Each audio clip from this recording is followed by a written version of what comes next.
And oftentimes the audience is liking what you just posted or what you have been posting. They just want the same thing over and over again. The same thing over and over and over again. It's repeat action. And I think that's the thing that I noticed is that repeat action is literally the exact antagonist to creativity. Doing the same thing over and over again is the exact opposite of what creativity means, or at least means to me. In my mind, being creative is being original and experimental and having that adventurous originality about you. It's doing something and figuring out in the process and pushing yourself constantly to do something a little bit better than the last time you did it. And I think that the thing that social media encourages is for you to do the same shit over and over again. All the people that I really admire, all the people that I really look up to, they have their own creative voice. They have their own creative style. They have a feeling that is synonymous with their brand.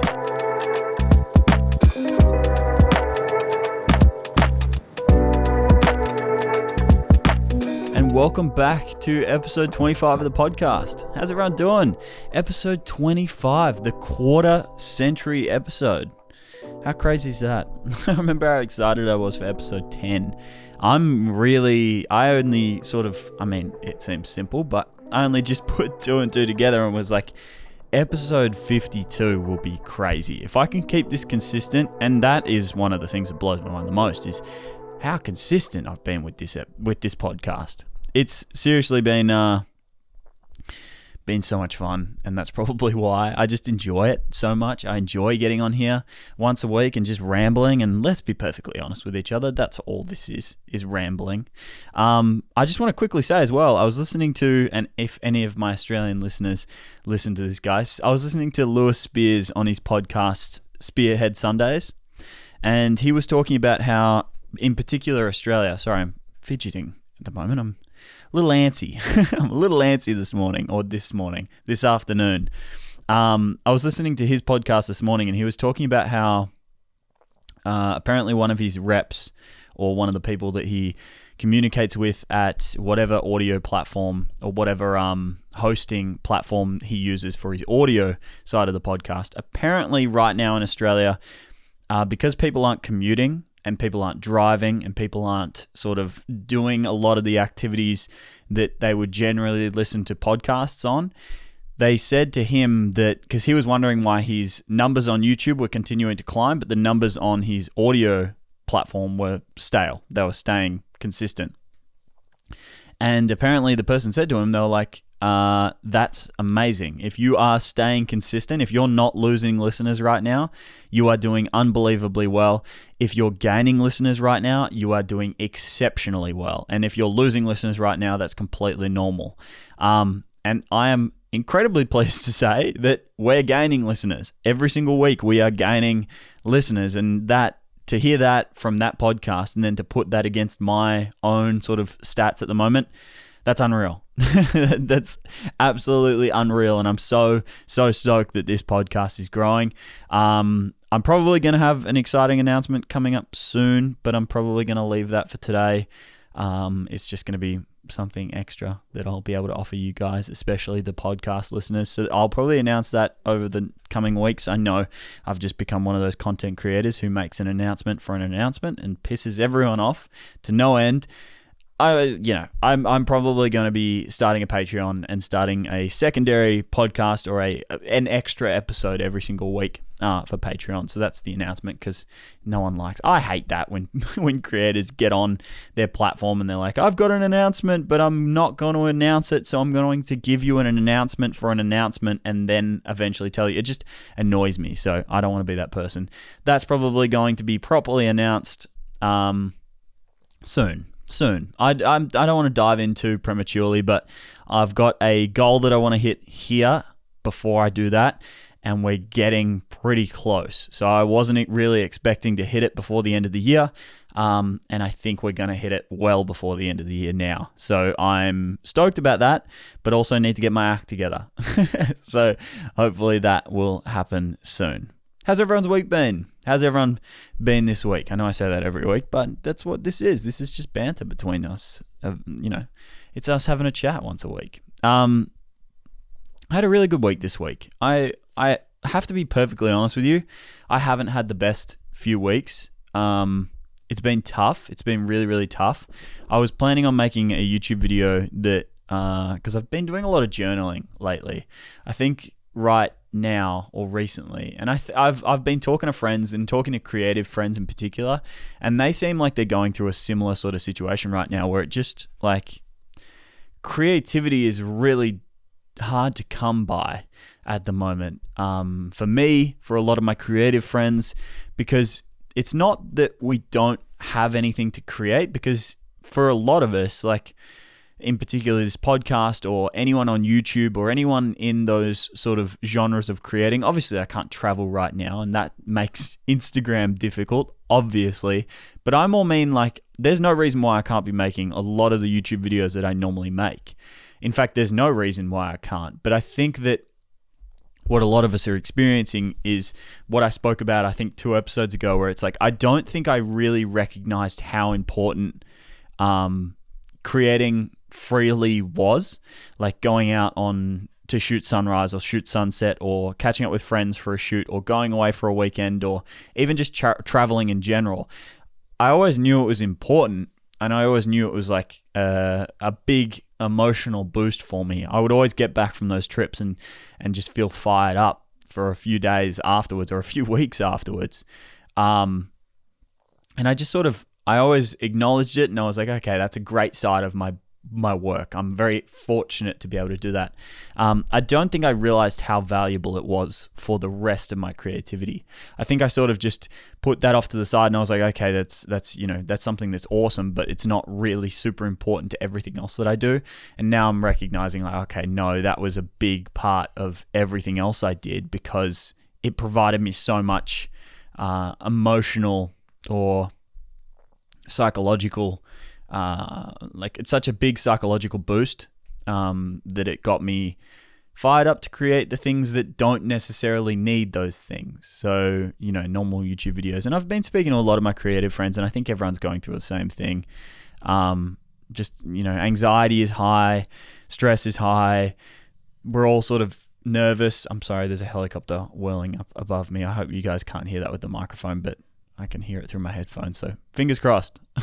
You guys can't hear that. But yeah, I've just been, anxious lately. Just having a tough few weeks. And I think this week I kind of just, I don't know. I actually don't know what the reason was. I don't have an explanation for you. I wish I did, because, this would be a fantastic way for me to be like, here's the solution, my creative friends. Here's everyone's solution, especially Melbourne. And obviously everyone around the world goes through certain circumstances like this. I think that one of the things I can sort of find comfort in is that we're going to go through similar situations, maybe not as extreme as a full-scale lockdown, but, we all go through the feelings that are kind of put on tilt during this time. So this can be a good learning experience for everyone. And I wish I did have a solution. I wish I was like, this is what I did this week. This made me feel better. But honestly, it was just, I woke up one day and I just felt a calm, like a really calming feeling come over me. And I can only really put it down to, I think emotionally and psychologically, I've just sort of come to terms with this situation. I think for a while I was sort of not sort of disregarding it, but kind of trying to sort of ignore it, or not ignore it, like, sort of just go through try to continue my normal life as much as I could. And I think that that's kind of been something that, for better or for worse, for healthy or unhealthily, that's probably something that I've done in the past, is I tend to bury myself in my work. I bury myself in my training. And I think that that's what I was kind of doing for a while. And it worked until I sort of got to the last few weeks where my creativity sort of evaporated and I was sort of left without work and left not capable. Like, I could still certainly spend time making YouTube videos and doing this. And that's why I'm incredibly thankful for this podcast, because it is such a, I hate using the word easy, but it is easy for me. I really enjoy this. I really, really enjoy this form of creativity. For me, it is effortless is probably a better word. For me, it's very, very normal and organic for me. How bad is, oh my God, my YouTube. For everyone who's listening to this, go and look at my bloody watch tan. Ugh. I have the most defined watch tan line. That's probably another thing as well, is the weather has been so much nicer here in Melbourne. But yeah, I completely lost my train of thought there. my monitor distracted me. I think that my creativity sort of evaporated, and I was left with a lot of empty time. I was sort of combining that level of, I was feeling frustrated because I couldn't create and I wasn't feeling like creating, and my, all the normal feelings of get up, train, go to work, get my work done. I like to work. I'm a very numerical person, surprisingly, like a very analytical, and I like to plan and I like to have everything organized, and it's sort of how my brain works. So I like to bring that into my creativity by, planning my weeks and having time scheduled and all these sort of things set out and everything sort of working together. But the issue is, and I think that I'm probably going to talk about this a lot today, is it all banks on my creativity. I can sit down at my desk and obviously there's the whole idea of like what I spoke to you guys last week about, where it's like, you've got to be a professional sometimes. And it's like, I only work when, the line that I read from the book, it's like, you only work when inspiration strikes, but thankfully inspiration strikes at 9 a.m. every morning. And I think that that's kind of what I need to do a little bit more of, is taking my own advice and having a little bit more of a professional mindset, in the sense that, yes, I work when I'm feeling creative and inspired, but thankfully that shows up every single day, for lesser or more amounts or whatever it is, because obviously not every day is perfect. But, I just have recently, especially the last few weeks, just felt completely uncreative. So I sort of have been working through that, and this week has been a lot better in that regard. So I hope you guys are doing well. I hope all of you are sort of working through this, because it is a tough time. And for everyone, because obviously, wherever you are might be back to normal or back to a closer normal, or even the rest of Australia seems to be a little bit better. But, everything going on in the news, everything, the rest of the world might not be back to normal. Your work might still be restricted because of things that are going on outside of your area's control.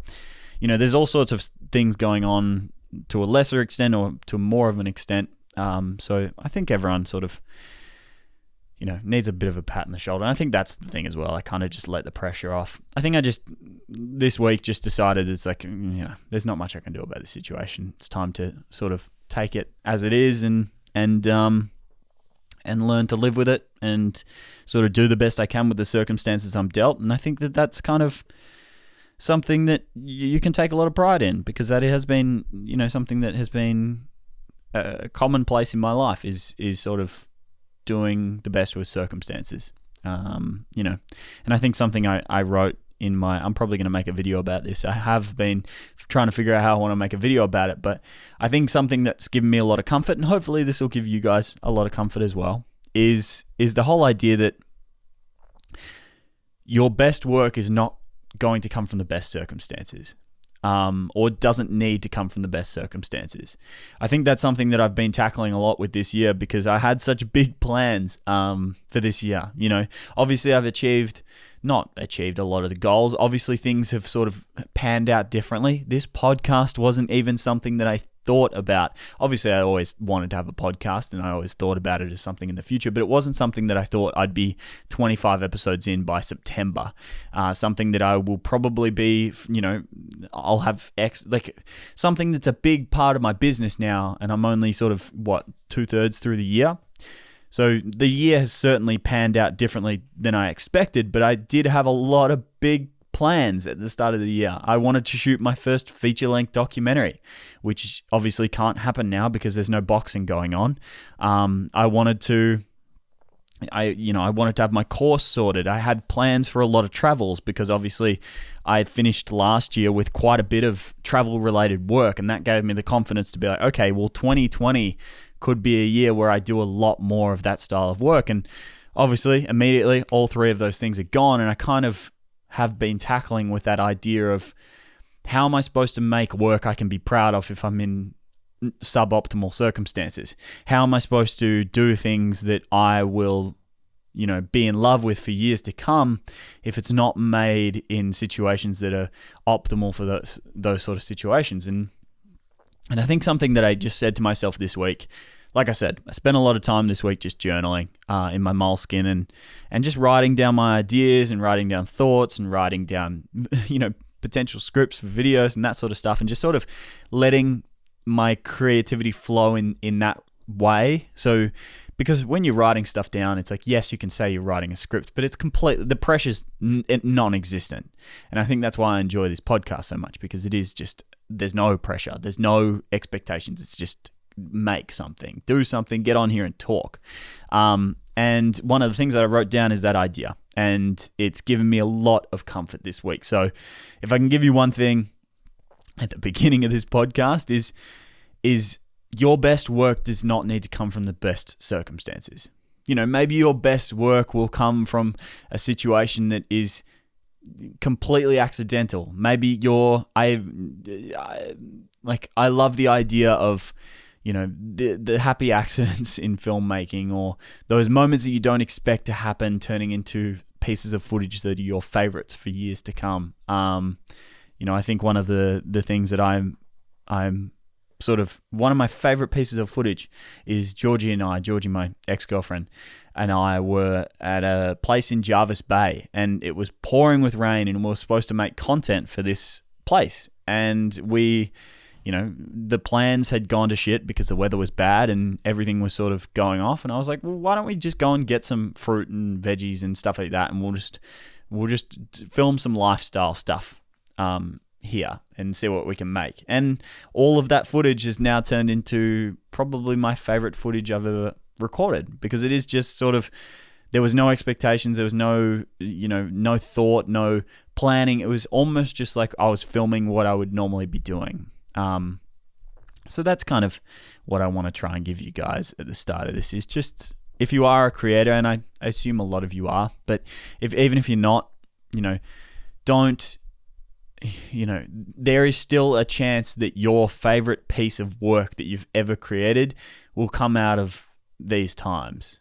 I think there's also the other thing as well. It's like, I love the idea that you might be a photographer now, but maybe you're a podcaster, or maybe you're a musician, or maybe you're incredibly talented at drawing, or maybe you're a brilliant tattoo artist. Like, there's always the possibility that you're almost there. You're at the point where it's like you feel like you're happy or fulfilled in your creativity, but even if you just push it a little bit further, if you just keep searching just that tiny little bit, then you'll find something that you're exceptional at and you enjoy even more than where you are right now. And I think that that's kind of another, cool opportunity of these times is pick up a guitar, start playing, practice singing, do something that you haven't done before, spend some time, doing stuff that you wouldn't otherwise be doing. So, yeah. I didn't expect to go on that much of a rant early on in the podcast, but here we are. I wanted to talk about my reading as well, because last week I have to confess with you guys. Last week I told you that I had finished The War of Art. And in reality, I was about 75% of the way through. And I regret this immensely now, because the remaining 25% of that book was some of the best reading I have ever done, and I did not do that book justice. I spoke about that book so highly because I was really enjoying it, and I expected to finish it after I finished recording the podcast. So I was kind of comfortable talking about it as if I'd finished it. And I have to be honest with you guys, the last 25% of that book is just phenomenal. It's some of the most profound reading I've done. I'm not, I hate talking about religion and politics and stuff on my, because I'm the type of person, and I think that this will sort of, if you are a religious person, I'm just the type of person that I don't care what you believe in. I don't care what you want to do. I don't care what you want to be. I don't care at all. I'm just concerned that you're not hurting anyone else. As long as you're not hurting anyone, as long as you're not affecting anyone, as long as you're not lying or manipulating or doing stuff to hurt people, as long as you're not doing that, then I don't care. You can do whatever you want.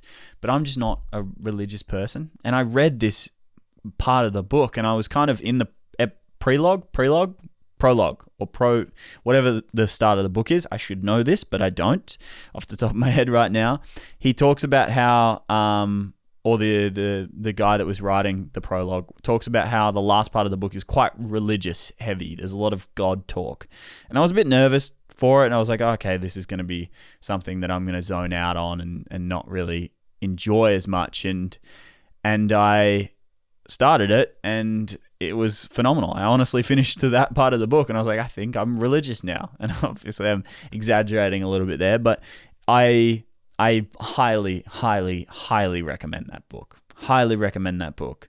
The talk of a lot of it is based around obviously the simple stuff of creativity and turning pro and creative resistance and all that sort of real stuff that a lot of us creators feel. But the last part of it, it talks about, what it means to be a creative, what it means to, what creativity means, where it comes from, like a very sort of deep and very, it has very heavy religious undertones, but I really enjoyed it and found it quite profound. So I highly, highly recommend that book.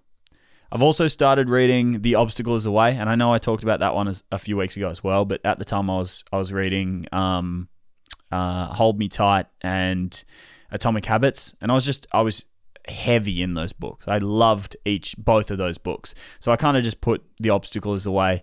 I just stopped reading it and restarted and thought I'll come back to it later.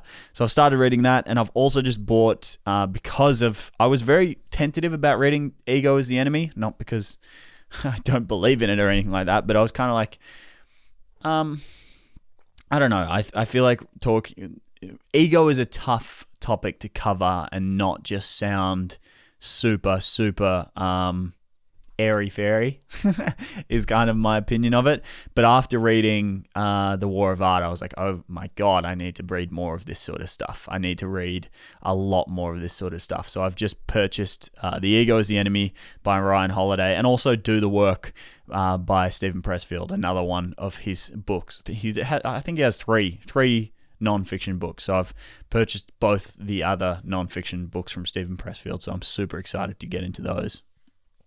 But yeah, I cannot reckon. If I could, I would make The War of Art compulsory reading for everyone. I'm going to be recommending that book to as many people as I can, because it honestly it's probably responsible for a lot of the lift in mood that I've felt this week, because it is just kind of a very profound read and a very, very comforting read in that sense of the word. This week, the main topic that I wanted to talk about, and obviously we had the start of this podcast that was kind of a main topic within itself. So I hope you enjoyed that, because that was completely off the cuff and I didn't expect to talk about that. But this kind of branches off that in a similar vein. I wanted to talk about what to make when you don't know what to make. I want to talk about that topic there, because I think especially with this week, I kind of sat down and this is something that I've been struggling with a lot for the last few weeks. This is not something that's been new, but I've sort of struggled coming up with video ideas and things to talk about and what to make a video on. And it got me thinking a lot about, the rat race of creativity these days, and how people are creative these days, and how you go about coming up with ideas and what to post, and the timeline of doing everything. And I think that, I don't think there's ever been a time in history where creativity has been as fast-paced and as accessible as it has right now.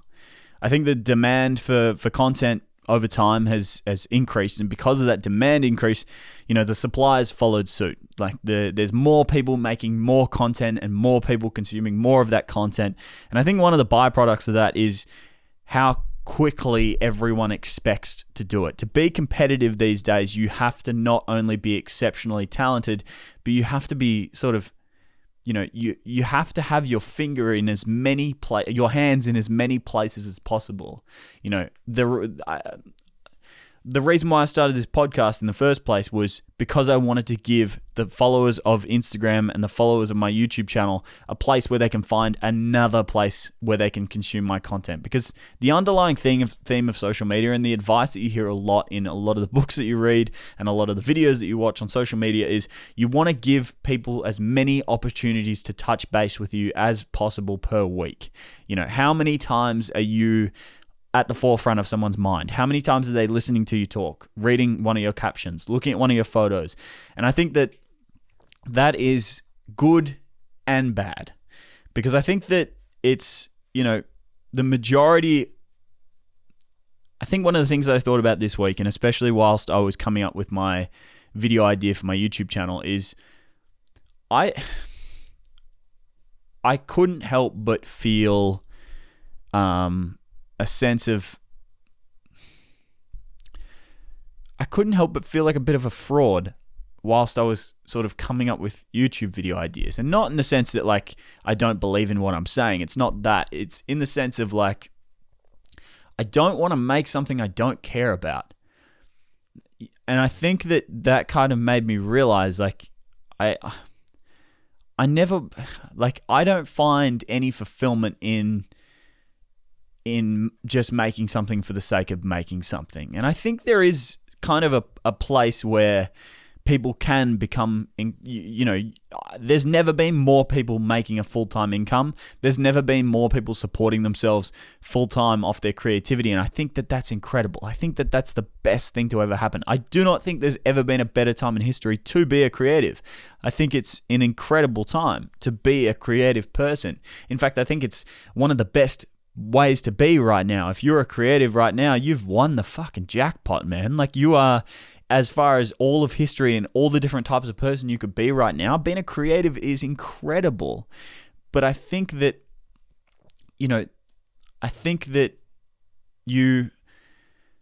there's multiple ways that you can do this. There's multiple ways that you can go about this. And I think that right now, that fast-paced, that high-energy way of creating, the urgency to be creating daily, and the concentration on having as your hands in as many pots as possible, I think that works for the majority. But I think that the most successful creatives, the most successful people out there, are still the exact same type of creatives as the most successful were 20, 30, 40 years ago. And I think that is worth paying attention to. That's kind of what I was feeling this week. And not that I think that I'm the most successful creative, not at all. It's that I want to create in a way that I find fulfillment in the work that I'm creating. And I think that is kind of the mentality switch.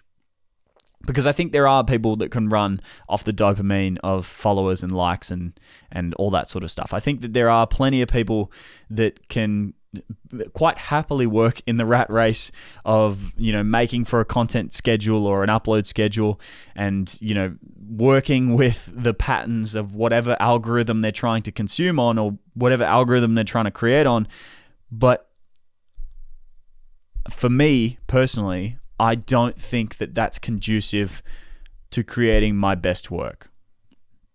I think that it can make you successful. I think it can make you very successful, which is why I wanted to talk about this. Because if it was as black and white as, if you do this, you will achieve this, or if you do this, you won't achieve this, I think that you can be successful and have the hustle mindset of, I'm going to make as much as I possibly can. And you can also be incredibly successful and have the mindset of, I'm only going to make something that leaves me feeling fulfilled. And this whole podcast might just be me trying to give an excuse for the reason why I haven't made any YouTube content. And that's also very, very likely, probably most likely. But I think that that's kind of something you should be paying attention to. Creativity isn't predictable. Creativity, as much as we wish it's what I talked about earlier. It's like I can be as planned and as analytical and as organized as I possibly can. I can do everything right. I can, get up at 5 o'clock, go and get my training done, get to my desk by 8:30 a.m., have my breakfast and coffee there ready to go, have everything, clean slate, clean desk, everything organized, everything ready to go. And if my creativity doesn't show up, then, all of that preparation isn't for nothing, obviously, but it can't help. It's not going to turn my creativity on like a switch. But I think that that's why we enjoy this. I think that I heard this great thing on Joe Rogan's podcast recently.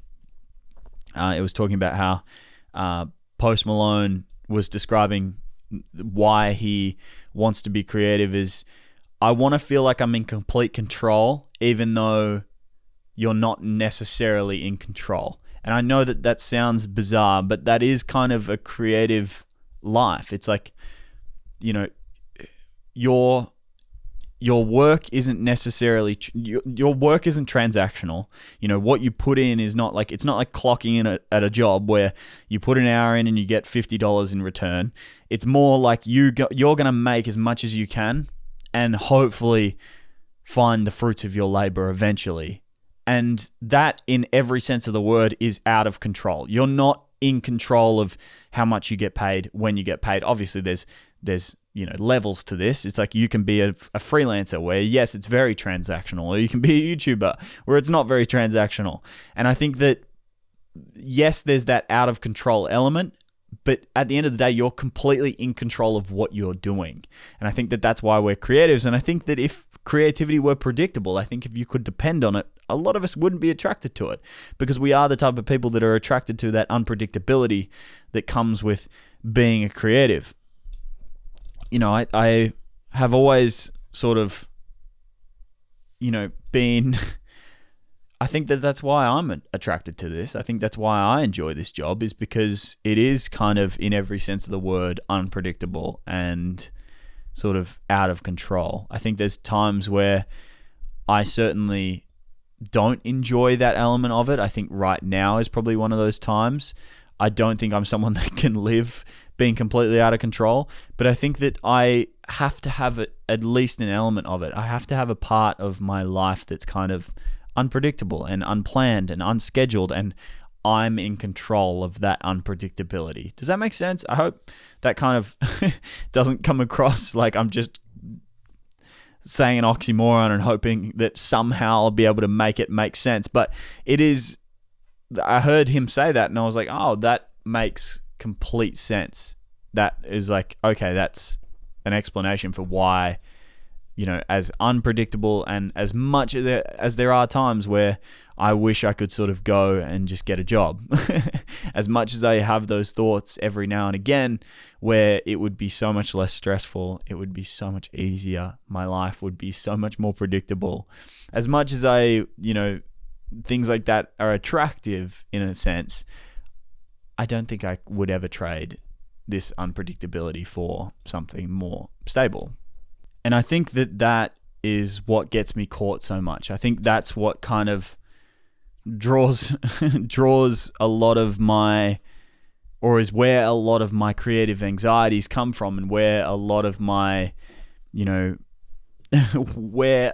why there's a lot of often a lack of content from me, is because, on one side of me, I think back to my early days as a creative. I think back to, painting or drawing as a kid, where I was capable of losing hours and hours, capable of losing days on a single drawing. And it was never planned. There was never time carved out for it. There was never, I was never organized, and there was no one was depending on me. There was no expectations. It was just creating. It was just pure and unorganized creativity that was just driven into whatever was in front of me in that moment. And there's a part of me that finds that very attractive. There's part of me that looks back at that time and goes, I want to have an element of that back in my life now.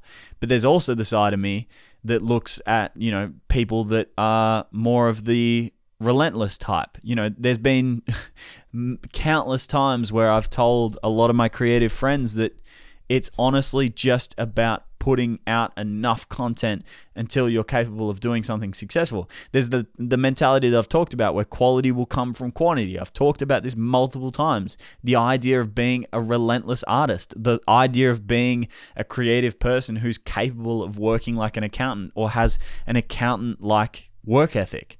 I think that is also very attractive to me. And I'm caught in these two worlds where there's that inner, very creative person who's very dependent on pure and unorganized creativity that's just sort of very organic and raw and just wants to be sat in front of a project and work on that relentlessly. And then there's also the part of me that is very attracted to that style of content creation that is very, very attractive these days, because that often will make you successful. If you're on a platform like YouTube, you have to be the relentless type. You can't be, and I mean, yes, there's the potential for you to be an exceptional artist, and there's a potential for your art to carry you beyond what's capable on that platform. There's people like Sam Calder and all sorts of people that create exceptional work. So it kind of goes above and beyond, but I don't think those are the type of people that you can sort of draw from. I think I have a very, I was about to say I have a realistic mentality, but here I am, I'm a creative person. So I don't think any of us ever have a realistic mentality. It's like, I think that a lot of us have the opposite, where we completely disregard. It's that idea that I talked about, the ignorant ambition. I think that is why we're so attracted to people like that, because we don't really see that to achieve what they have. It's like the idea of, I love saying this to my creative friend or to people wanting to do social media. It's like if you went to an acting class and then you finished your acting class that day and you were like, I'm going to be Leonardo DiCaprio tomorrow or next week or in a year. People would laugh you out the door. It's unrealistic. It's not going to happen. Whereas people start social media or start a YouTube account and they're like, I'm going to be Logan Paul or PewDiePie or I'm going to be Peter McKinnon in a year. It's like, no, you're not. That's not going to happen. That's not going to happen because they are the 1% of their industry. So comparing them to the 1% of any industry, everyone would laugh you out the door. But for some reason on the social media side of things, there's kind of this ignorance that happens. And I think it's a good thing. I think that there is parts of it where it's like, you've kind of got to be a little bit ignorant because the odds are stacked against you. People call this market oversaturated. People call creativity in general something that is inherently risky as a career. And it is inherently risky. I'll be the first one to admit there are parts of this job that, like I said, there are times where I wish that I could go and get a job. There are parts of this job that are exceptionally risky. There's a lot of risk that you take on when you accept to do something like this. But I think that that's kind of part and parcel to a creative person. I think a creative person kind of has that mentality built in. So, I'm in two minds at the moment. I'm sort of, on one side of me, yeah, it's that mentality of I only want to make YouTube content, or I only want to make content that I'm extremely proud of and extremely happy with. And then there's the mentality of like, I would just want to be a relentless artist. And I think that I'm kind of beginning to show myself more and more, especially with this podcast, is that I think that precious mentality, that idea of like, I'm going to do this, only when I'm inspired, only when I'm feeling creative, only when things are kind of perfect. I think it comes back to what I spoke about at the start of this podcast. I think that that's just my perfectionism kicking in. And I think it's a little bit of my creative resistance kicking in. I think it's me making excuses in my own mind for why I'm not doing something and kind of trying to conjure up this, this romantic idea of what creativity means, when in reality, it's like, I think that and something that I've sort of concluded is that I think that everyone that you sort of see that you might consider as like the romantic creative, the most successful people. I was reading Outliers by Malcolm Gladwell, and this kind of made it very, very obvious to me, because I kind of had this idea that it's like there's the majority, which are kind of the hardworking people, but then there's the people where their work kind of surpasses or gives, their work is so good that it means that they rise higher than everyone else automatically. And I think that there is an element of that. I think there is certainly an element of that. I think that there's certainly people that are just incredibly talented, and their talent supersedes everything else, or the expectations of what you're supposed to do to achieve X in whatever industry. But I read this part of this book that talked about the Beatles, and it said that they, the Beatles, arguably the most legendary music group in history, it said that they attribute a lot of their success to the Hamburg Crucible. Now, the Hamburg Crucible is what they described as their time in Hamburg, where they were playing in strip clubs. So they played for, I can't remember how many years it was, but for a large chunk of time, they played usually 7 days a week and for 8 to 10 hour sets. And for someone I've never done music, so I can't really comprehend what that means, but I can only imagine that an 8 to 10 hour set would mean that you would have to be one of the most versatile bands capable of entertaining a crowd for that long. And obviously they were playing in strip clubs, so it's people coming in, people barely paying attention. You could probably play the same songs over and over again, but I don't think that undermines how exceptionally difficult that must have been. And the thing that blew my mind is the statistic that that he put out at the end of this book, Malcolm Gladwell, where he said that by the time that they became a household name, or by the time they found any success, by the time they were, doing anything that even resembled success, they had performed 1,200 times live. The Beatles, before they signed any record deals or did anything, and I'm probably butchering this because I'm not a big Beatles fan. I haven't really listened to much of their music. I'm not a nutter. So if you are a nutter, correct me. But it said that they had performed 1,200 times, which is, way more times than most bands ever perform in their careers.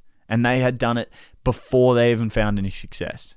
And I think that kind of made me realize it's like, people see the Beatles from the outside looking in. I think that's probably an exceptional example, is because, everyone knows the Beatles. So I'm going to use their example as the exception to the rule. Is like, I usually always would have, unless I read that, seen their music as kind of like, okay, they're just iconic. They're a band that were just so exceptionally talented, or tapped into a feeling or like a general vibe. And that is a lot of the time what happens, is they just tap into a feeling, or tap into the way society is feeling, or the way people want to hear music in that time. It's kind of like the right place at the right time. Someone like Elvis Presley, for example, right place at the right time.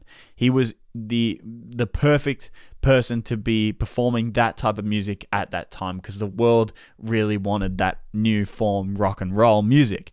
But I think Beatles are like kind of made me realize in reading about that, because I would have always looked at their music as like, okay, they're just an exceptional example of talent. But after reading that, I was like, no, they're not. They're the example of a group or a band that paid their dues and were relentless. They found their quality through sheer quantity. And I think that I kind of, after reading that, kind of had to sit back and go, okay, well, yeah, that makes sense. And I think that a lot of what I have spoken about, and I'm coming to this revelation as I'm talking about this, because I did not plan on my opinion to shift in this direction, but I think that a lot of my mentality towards this, a lot of my romantic view of creativity, I think it's just been creative resistance. I think it's me making excuses for why I haven't felt particularly creative lately. And I think, like I said at the start of this episode, I don't think there's anything wrong with feeling uncreative right now. I don't think there's anything wrong with it at all. But I also like to remind myself that my best work doesn't necessarily have to come from the best circumstances. And I think that that's kind of comforting to know. I'm a little bit lost now because I didn't really plan on my opinion shifting like this halfway through the podcast. But, I think that it's it's good in a sense. I was going to look at it this way. I don't think that this sort of modern style of creativity. Here's what we'll do for the rest of the episode, because I didn't plan on my opinion shifting like this.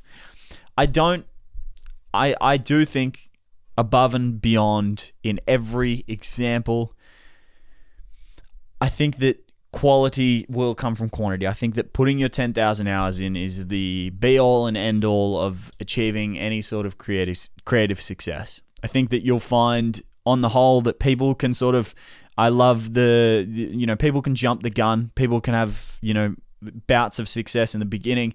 But I think that all of the pieces that have to come together for you to be successful. I've sort of come to terms with this recently, because I didn't have exceptional success early on, but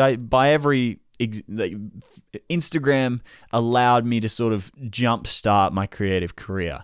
In the first 2 years, I had built an audience and a following, and sort of was starting to make money because of it. And I think that what I was failing to recognize is that all the pieces that have to come together for you to be successful as an artist take 10,000 hours. So yes, you might build your audience with 3,000 hours, but then you've got to spend 3,000 hours building your brand. Like, who are you? What are you? What does your brand represent? What's your creative flair? What is your creative style? And I think that might take 3,000 hours. And then you spend another 4,000 hours building your creative agility, building your ability to sort of adapt and do things that are sort of outside of just the creative process. And I think that that's kind of been something that I needed to remind myself of, is because I think that the issue, and something that I can sort of still continue with this theme of this podcast, or the initial direction that I wanted to take this podcast, is that I think social media and this modern style of creativity, and I'll call it modern because it is sort of, this 24-hour content cycle, this sort of new way of creating, I don't think it's conducive of creating your best work. I think that because we're so married to algorithms, and we're so married to platforms, and what might work on here might not work on there, and you can create your best work, but if your audience isn't wrapped around it, I don't think that you can I really don't think you can weigh your success off social media. And I think that I can still stick to that point, because that kind of was my point that I wanted to talk about today, is that I kind of, no artist has ever made their masterpiece in 24 hours, I think, is the general theme of this. And I think that that's kind of what I want to talk about, is that you still need to put your 10,000 hours in. And I think that you can certainly, pander to these platforms, and you can certainly create in a way that works on these platforms. And there are sort of not cheat codes, but kind of ways for you to be successful. But I think that if you take all the pieces of the puzzle, if you take everything that goes into the overall ability for you to find success as a creative person, if you take your style and your flair and your audience and your time and all of the things that are required, I think that success on a social media platform is only a small percentage of that overall picture. But I think that if you combine the rest of it, if you combine all the other pieces, put it this way, if I have, in one hand, I have everything that is required for me to do over the course of my 10,000 hours for me to be a successful artist. And then in the other hand, it's how can I pander to these social media platforms as much as possible. I think that if I was to put together the perfect content strategy with the perfect thumbnails and the perfect videos and the perfect content, and stick to a strict theme and do everything correct, and then I think if I were to be someone who has all of the bases organized and has put in their 10,000 hours, I don't think there would be much disparity on social media platforms between those two types of people. And I think a really good example of that is Short Stash. Garrett King on Instagram is one person that I look at that I go, that's someone who has put in their 10,000 hours. Because not only are they successful on social media, of course they're successful on social media, but if you look at why they're successful on social media, I think it says way more about his creative journey than his numbers do on social media, because he has a brand, he has a style, he has a theme, he has a voice, he has a creative voice that is consistent across his work that can only really be attained from putting in your 10,000 hours, from putting in years of time into creating his creative voice. And I think that that's kind of what makes him successful on social media. And I think that that's kind of the difference I was trying to find here is you can be successful or as successful as Garrett, but not have that same sort of creative flair or that creative voice, or not have the same amount of fulfillment. And I think that that's kind of what I think that that's kind of the epiphany I was hoping to hit with this, is that yes, I need to shut up and create content, but there is kind of that I need to concentrate on, I need to continue to focus on developing my craft.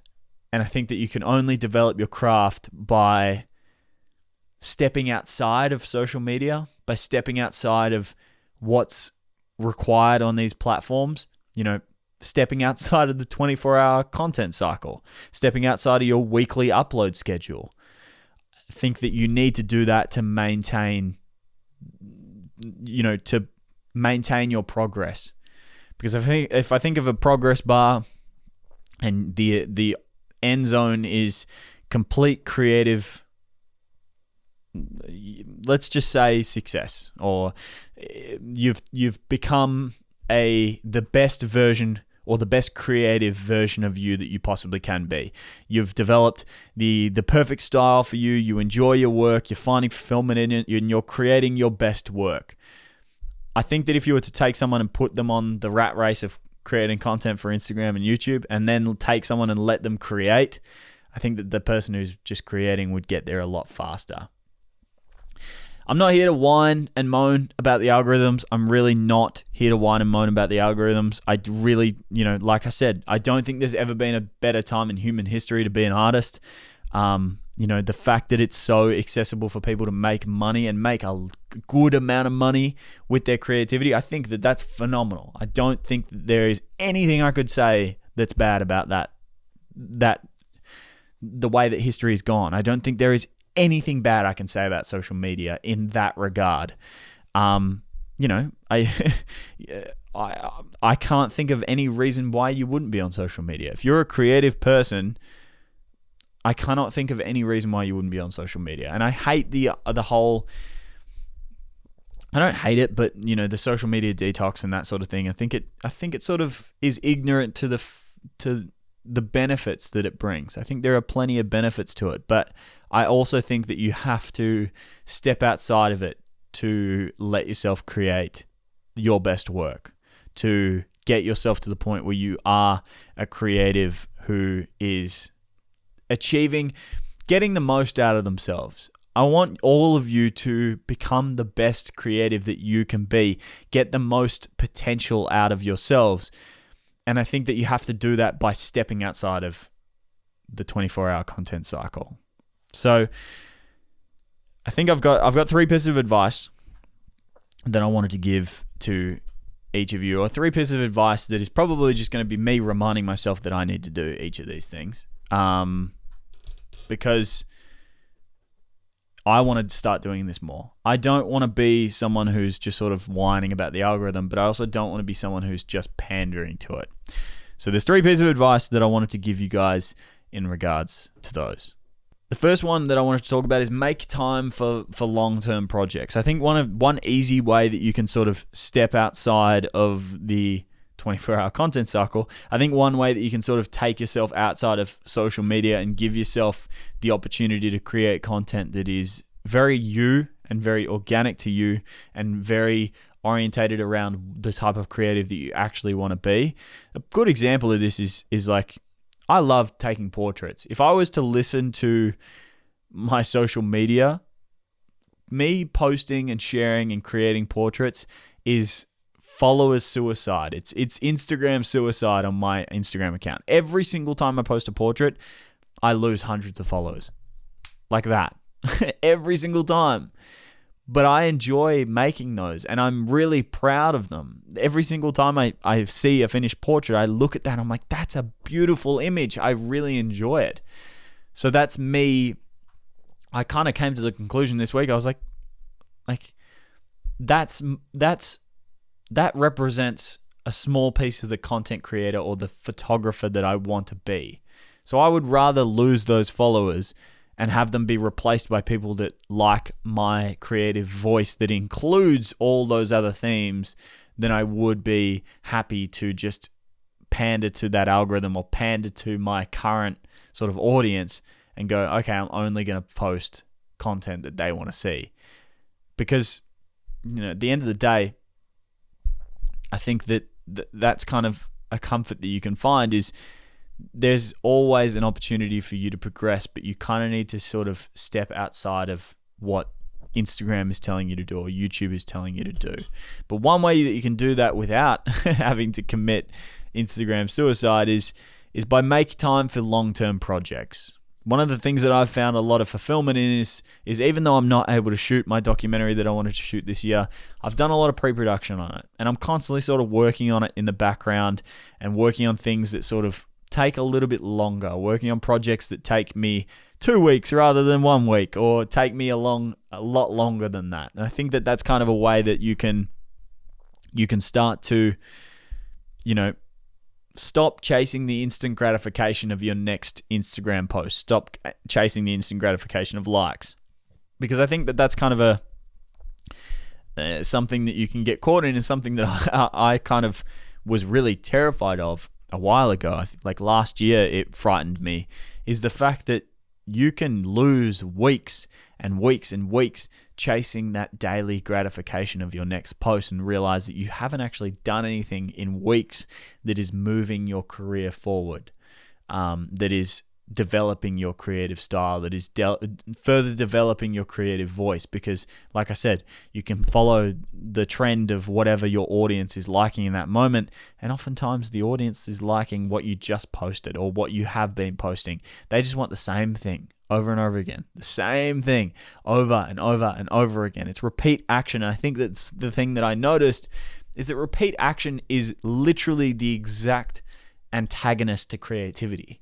Doing the same thing over and over again is the exact opposite of what creativity means, or at least means to me. In my mind, being creative is being original and experimental and having that adventurous originality about you. It's doing something and figuring out in the process and pushing yourself constantly to do something a little bit better than the last time you did it. And I think that the thing that social media encourages is for you to do the same shit over and over again. And the downside of that is you can lose weeks hunting for that instant gratification. You can lose hours and days and weeks of your time and wake up and suddenly notice that you've gone another month or another 6 months or another year and you haven't actually done anything to progress as a creative person. You've just been doing the same shit over and over again. You might have followers, you might have a little bit of money as well because of those followers, but have you actually become closer to the type of creative person you want to be? I need to preface all of this by saying that I'm fully aware that this sounds a lot like I'm trying to make excuses for the fact that I don't always have Instagram content to post. I don't always have YouTube videos to post. I'm fully aware of that. But I think that it's worth talking about, because I think that all the people that I really admire, all the people that I really look up to as creative people, they have their own creative voice. They have their own creative style. They have something, a feel, a vibe. I hate the word vibe. They have a feeling that is synonymous with their brand. And I think that can only be achieved by exploring your creativity, by being original, by letting yourself create without the expectations of social media, without the desires of the algorithms, or without pandering or being married to whichever site or platform you're using in that moment. I think you have to have that sort of originality or adventurous creativity about you. And I think that that can be achieved by making time for bigger projects. And those bigger projects don't have to be anything particular. It can be a photo book. It can be a photo series. It can be a film that's entirely independent, something that you want to make yourself. It can be a mural. It can be a big painting. It can be whatever. It just needs to be something that takes you longer than the content cycle takes. Something that will take you a while. For me, it's my documentary. And I also spend a lot of time on things like edits and drawing and painting and things that take me a little bit longer per project. Things that I can really step away from and sort of acknowledge that this is going to be a process that is going to take me a lot longer than anything that I could post in a week on YouTube or anything that I could post in a day on Instagram. And I think that's an easy way to sort of step outside of that and try to get closer to the creative person that you want to be. The second one is let ideas come to you. Stop chasing them. And again, this is probably something that I am probably just saying to myself because I don't want to acknowledge the fact that I am struggling to make content on YouTube. But there is that I don't like how you can sort of get stuck, clutching at ideas. Clutching at something to make just because you need something to post. How many times, or I'm talking to myself at this point, but there have been so many times where I've gone to make a YouTube video for the sake of making a YouTube video, or I've gone and looked at other people's content as idea hunting for my own content rather than letting those ideas come to me. And of course, you need to be, and I have, if any of you use Notion, I use Notion religiously for all of my ideas. I'm constantly filling this thing with ideas throughout the day. I'm not talking about the whole airy-fairy idea of I'm only going to create when I'm feeling inspired to create. That's not what I'm talking about. I'm talking about, have a way for you to capture your ideas, but don't sort of sit down and create with the intention of creating a video. Does that make sense? It's like, I would much rather, use something like Notion where, for example, this idea came to me because I was hunting for an idea for a video and I was like, this doesn't feel right. This feels icky. This feels gross of me to be looking at other people's content or looking at what has done well on YouTube or looking at what has done well for my podcast and trying to develop an idea from that. That felt gross. So in that organic moment, I came up with the idea of, what if I made a video? What if I made a podcast about making a podcast, or about making a video, or about coming up with an idea? And I think that by having a way for you to capture your ideas, having a way for you to record them and having that be very organic and raw with something like Notion or with something like a journal can help you to sort of step outside of that cycle of, because how many times, and this happens a lot, is like, I feel like people find a lot of inspiration for their content from other people's content. And I love the quote by Dan Mace that said, it's like, no video should ever be inspired by another video. You should always try and find inspiration or find your ideas it can be from other mediums. For example, I find a lot of inspiration for my content through music. I'm one of those people, and I heard this from someone, I can't remember whose YouTube channel it was, but I was watching this video this week that resonated with me a lot, is my general vibe is like sad but happy, like happily sad. Like I really enjoy that style of music. I really enjoy that sort of, I love to finish a song and I'm emotional, but I'm happy that I'm emotional.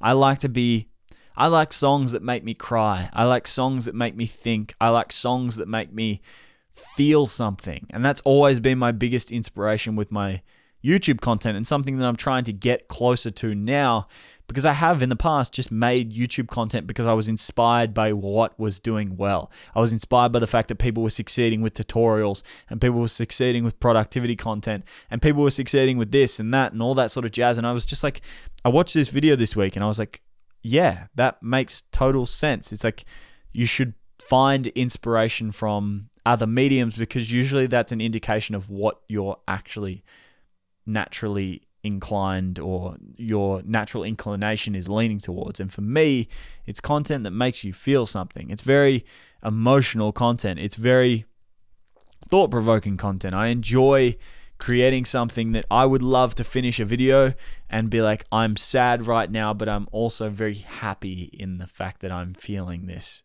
And that probably sounds bizarre, and I hope I don't sound sad and upset, because I'm really not. This is something that I've had my entire life.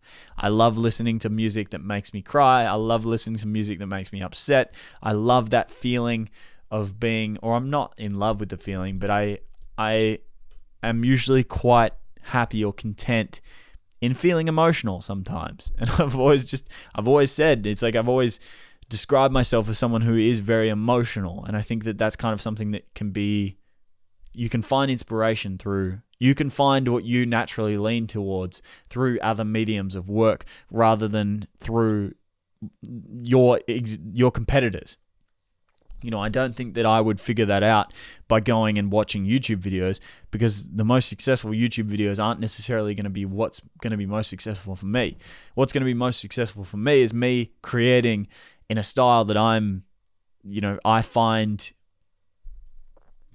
creating in a style that is very relatable for me, or creating in a style that's very conducive to my natural way of being, or the way that I think, or the way that I feel. And I think that by letting your ideas come to you rather than chasing your own ideas is sort of a good way to do that, a really good way to sort of let yourself do that. The last one that I wanted to talk about is create for you as often as you can. Something that I have tried to do a lot more of this week, especially, but also just this year with everything going on, is leave time to create for me. And when I say create for you, I don't mean like, create something that inspires you or whatever. I mean create without the intention of sharing it anywhere. Create because this is what I mean by when I was speaking about, as a kid, that creative energy that you'd have as a kid, that very organic sort of just creating for the sake of creating. I think that that's kind of what I mean here. And for me, it's my drawing. I draw a lot.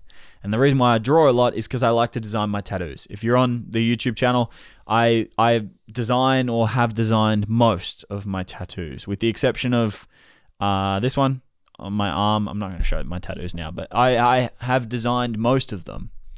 And I think that act, the drawing, is something that provides me with a lot of creative clarity. It provides me with a lot of, and it's another reminder that I'm a little bit of an emotional person, because a lot of my tattoos, a lot of my drawings are very, not emotional, but built upon emotional stories, built upon things that I look at them and I'm like, that is very powerful to me. These drawings are very powerful for me.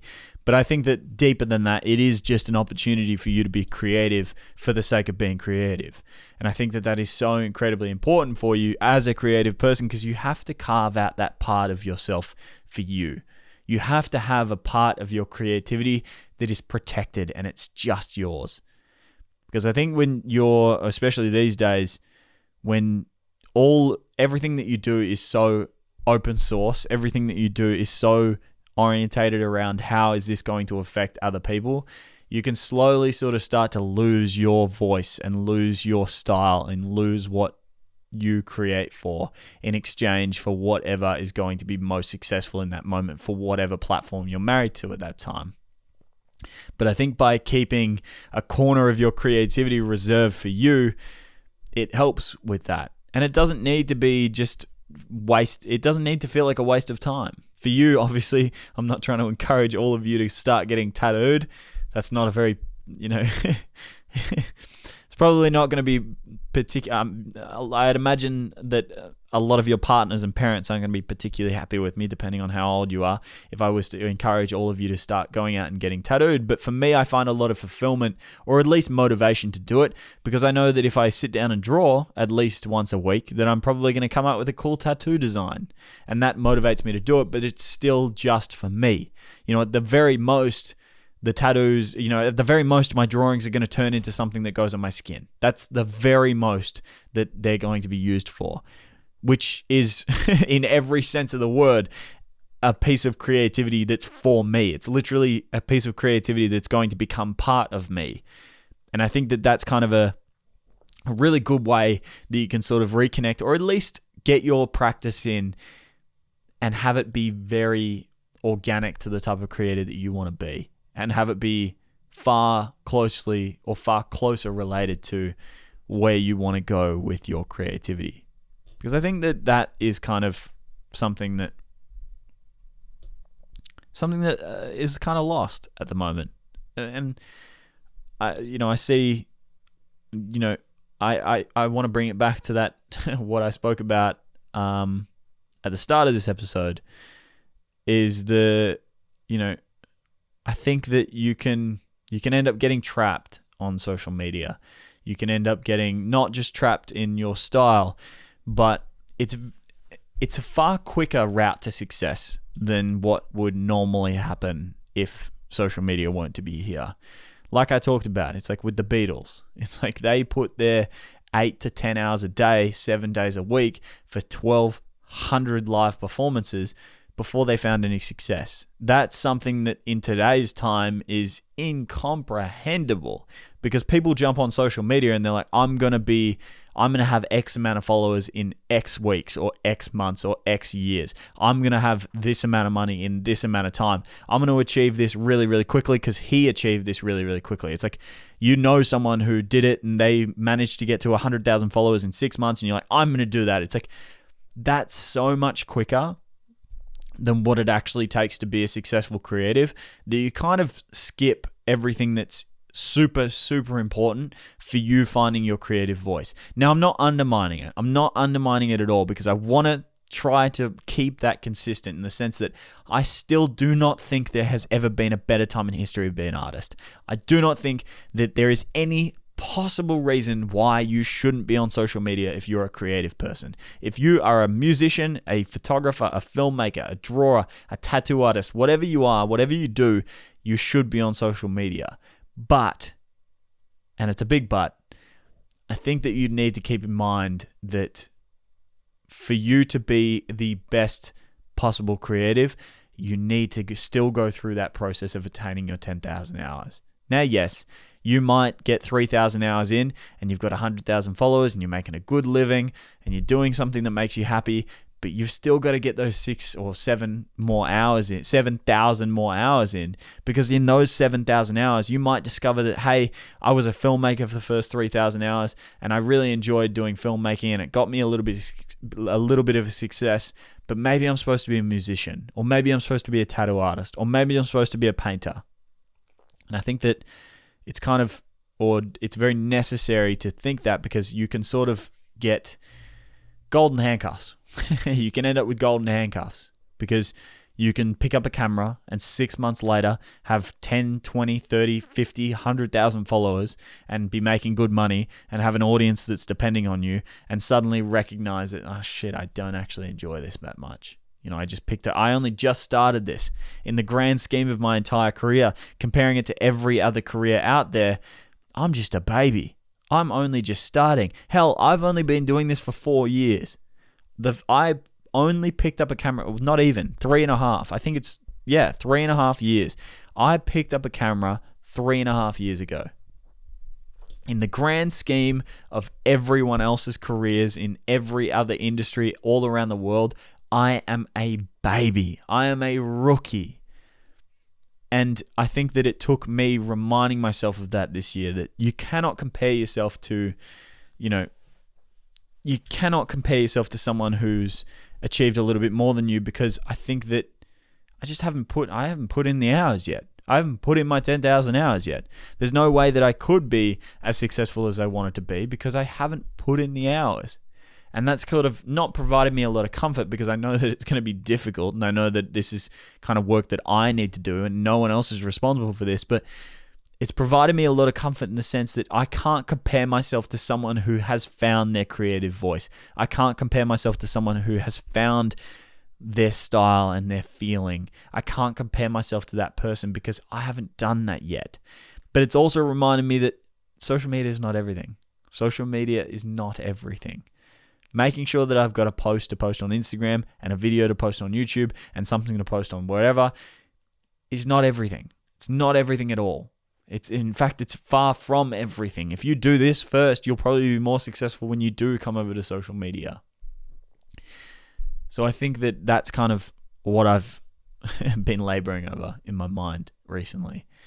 It's just because it has been confusing, because there is part of me that's like, this podcast is just pure and raw and organic and very natural and, like I said, effortless for me to create.